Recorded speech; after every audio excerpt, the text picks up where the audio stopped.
Hi, English students. This is going to be a tutorial on the Declaration of Independence and the academic terminology. I want you to take some notes for these academic terms so that we can closely analyze and consider what's being said here in the Declaration of Independence by Thomas Jefferson.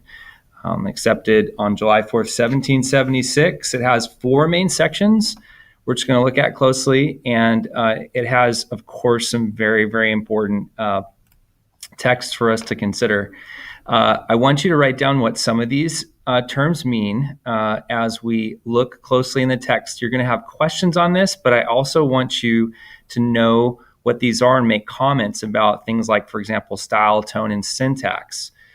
So when we talk about style, we're talking about an author's word choice, sentence length, and tone in the text.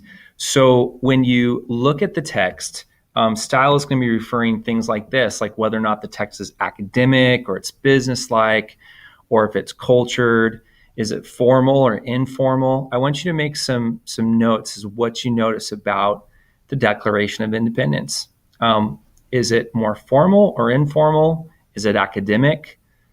These types of things. And of course, when we look closely at this text, what we're going to find is yes, it is more formal. It is more academic.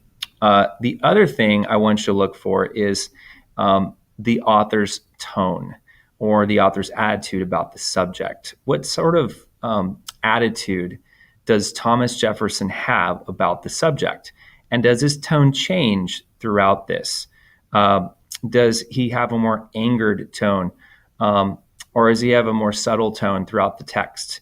You can also have a formal tone or an informal tone. It's just the sound of his voice and his attitude about the subject. So we're really trying to get a sense for what his voice sounds like or what his feelings are towards this subject. The other thing that we're going to look at is the syntax or the arrangement of words. Now, if you look down here, you're going to see a syntax that is very long. If you read this sentence down here, we're going to see that it has many commas, many different phrases and clauses that are put together. That's syntax, the arrangement of words and phrases in sentences. The other thing that happens because these sentences are longer is it has a sort of rhythm to it. And so we're going to look for that as well. And I want you to make comments as to all of these things.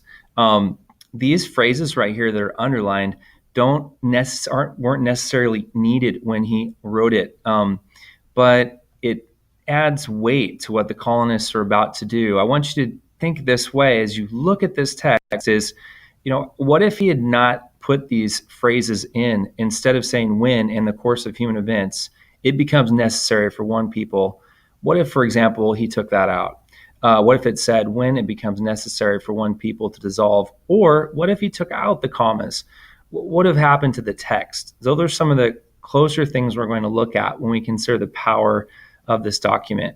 The other thing that we're going to look at is some of the rhetorical features. So, for example, repetition, repeated words or phrases that create rhythm, and then also parallelism, where we have equal phrases right next to one another. For example, if we look at the actual text down here of the Declaration of Independence, we may notice right here that this repetition and this parallelism really sticks out when he talks about the king. He is affected to render the military independent and of superior to civil power. He is combined with others to judge us to a jurisdiction foreign to our Constitution, for quartering large bodies, for protecting them, for cutting off our trade.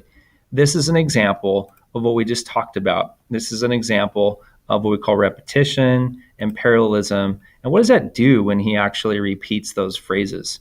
How does that change the tone or what he's saying about the king and the sense that we get from the text?